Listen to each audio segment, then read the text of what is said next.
night. Where were we? Wednesday night. We were in Vegas on Tuesday night. We were in Winnipeg on Wednesday night. We stopped over in Salt Lake City to unveil the Mammoth name and logo. And now I'm with you. So I'm happy to take your questions. And obviously we had an incredible first round, particularly with the number of games, 6s and 7s. And we're expecting equally exciting, entertaining, and competitive games in this round. And with that, what can I tell you? Or nothing. Hey, Gary. George in front. Go ahead. Sorry. Oh, sorry. Hi, Gary. How are you? Good. How are you? Welcome back to South Florida. Always good to be here. You're coming back, apparently, right, in the wintertime for a game at the ballpark? 2 outdoor games in Florida. It's bold, it's audacious, it's an attempt to do something special for the fans in Florida who haven't had a home outdoor game.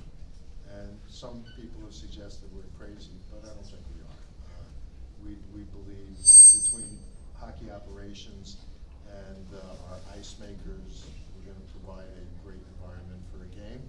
And you know, we have the benefit, particularly with the ballpark in Miami, to keep the roof closed while we make the ice. We're going to play the game at night, and we'll open it in advance of the game. We think it'll be great and a fun experience. And ticket sales, from what we've seen, look like they've been going pretty quick. Not an issue. I think we've now done 43 outdoor games. They've all been sold out. You know, the last outdoor game in Columbus, 94,000 people. Who would have thought? 10, 15 years ago. So it's great. And the games, the outdoor games, are special whenever and wherever we do them. But playing 2 in Florida, we think will be a lot of fun. Sorry, can we just give the commissioner one of the stick legs? We're not picking up that microphone on the table. Yeah, thank you. Perfect. Can I lay it down, or will that cause you problems? That'll be better. We good? Yeah. Okay. Anything to help the media?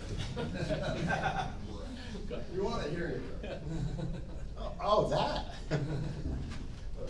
Gary, where do things stand with potential expansion to Atlanta specifically?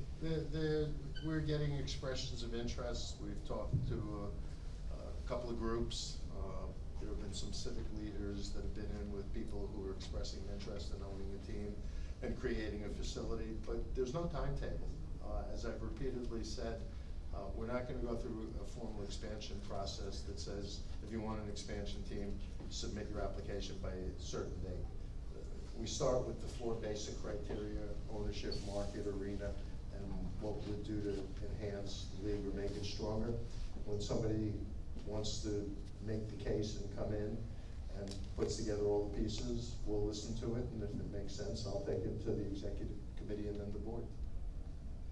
Recognizing what you said there, I'm just curious, given that you've been to that market twice before, does that add any extra concern? I think it's a different place than when the Flames and the Thrashers left, in terms of how big the city is, how robust it is, the sporting interest. I don't think the prior 2 visits have any bearing on whether or not we would go back, if all the other pieces that I referred to were put together. Commissioner, can you update us on where, I know CBA talks have started, where they are? Can you, without, unless you want to give us the whole thing, of course, but can you tell us where? You know me too well. Where things stand? I know there was some indication that you would start talking in April. Did that happen? Yeah, we're talking. We're talking, and we're getting together on a pretty regular basis. I think the conversations are constructive. I think ultimately they'll be productive. And I think in terms of the relationship that the NHL has with the NHLPA, my relationship with Marty Walsh is in a very good place. And so I remain very positive and optimistic that we're going to come together and get this done. One quick follow without the mic, I'll just yell it. Any hope for a timetable as far as when you'd like to see it? Sooner rather than later. I mean, we have plenty of time. We have the rest of this season and all of next season, but I don't envision it taking a year to get done. To the contrary, I think it'll get done sooner rather than later, but I don't have a timetable to give you. But I do think things are progressing nicely.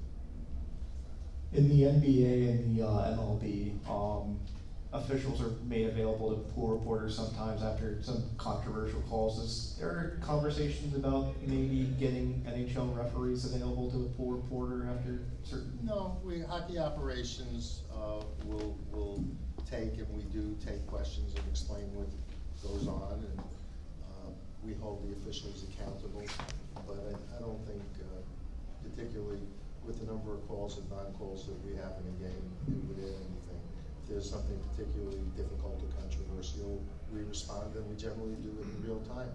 Hockey operations tweets out on a regular basis, particularly on video review. Okay, just wondering if you have more of a sense with the trade war that's happening between Canada and US, how that will affect finances, now you've got more time to digest where things stand. What I've been saying since all of this emerged, which was around the time of Four Nations, was the concern that's being expressed, particularly by the Canadian clubs, is that if the economy takes a downward turn, the Canadian economy, and the Canadian dollar is adversely affected, that would be a concern because, as you all know, NHL players, even if they play, or especially if they play in Canada, are paid in US dollars. Although it's interesting, and I've been doing this long enough that I've seen the Canadian dollar in the low 60s, and I've seen it above par. Since I've been saying that, and over the last 2 or 3 weeks, for those of you who track it, you'll know what I'm gonna say. The Canadian dollar has actually strengthened against the US dollar. It was at 70 cents, and it's now, I think, last time I checked, which was probably yesterday, it was 73 cents. So in terms of where we've been, it hasn't had an adverse impact, at least to this point, and we're gonna have to continue to monitor it, and if there is an adverse impact, we're gonna have to focus on how to deal with it. And 5 Canadian teams made the first round, 3 in the second round. I'm just wondering, league finance-wise, how that impacts the bottom line, and just with having, it's the first time since 2004, I think there's been 3 teams. Our buildings are all full, and it's great to see the fan reaction. And, you know, the ebb and flow of which teams get in and how many Canadian teams or how many US teams, it is what it is. The beauty of our competitive balance is, and you saw this through the end of the regular season, we had 2 or 3 teams that had their playoff lives determined in the last game that they played. You look at the first round, and I don't think there's anything comparable to it in sports, certainly in terms of the playoffs. We're in a good place, and the fact that there's 5 Canadian teams that played in the first round and 3 are playing now, that's gonna show a boost on ratings in Canada, and probably a little softness in the United States, just as when it's the other way around. You know, and interestingly enough, I think this is the first time in the history of the league that the 4 US original 6 teams weren't in the playoffs at the same time. It all comes and goes. That's part of having great competitive balance. And that's what we love, because it gives fans hope and optimism that no matter who you root for, who's your team, you got a shot. Speaking of full buildings, looking at this market over the course of the last 10 years, 15 years, you've seen this team get more popular, they've gotten more successful, hosted the All-Star game years. How have you seen this market grow and change over the last decade plus? I think it starts with 2 words, Vinny Viola, and the whole family. The commitment that they've made to South Florida, to hockey, to this team, to the fans, has been nothing short of sensational. You see it in terms of the team's performance. You see it in terms of how this building is full now. It's something that we always believed was possible for South Florida. I think, as I said when I presented the Stanley Cup, this was Wayne Huizinga's dream, and the Viola family has fulfilled it and continues to fulfill it, and it's great to see. And hockey is growing here at all levels, particularly among youth hockey players. So it's been fun to see, and I'm happy for the fans, I'm happy for the players, and I'm happy for the Violas.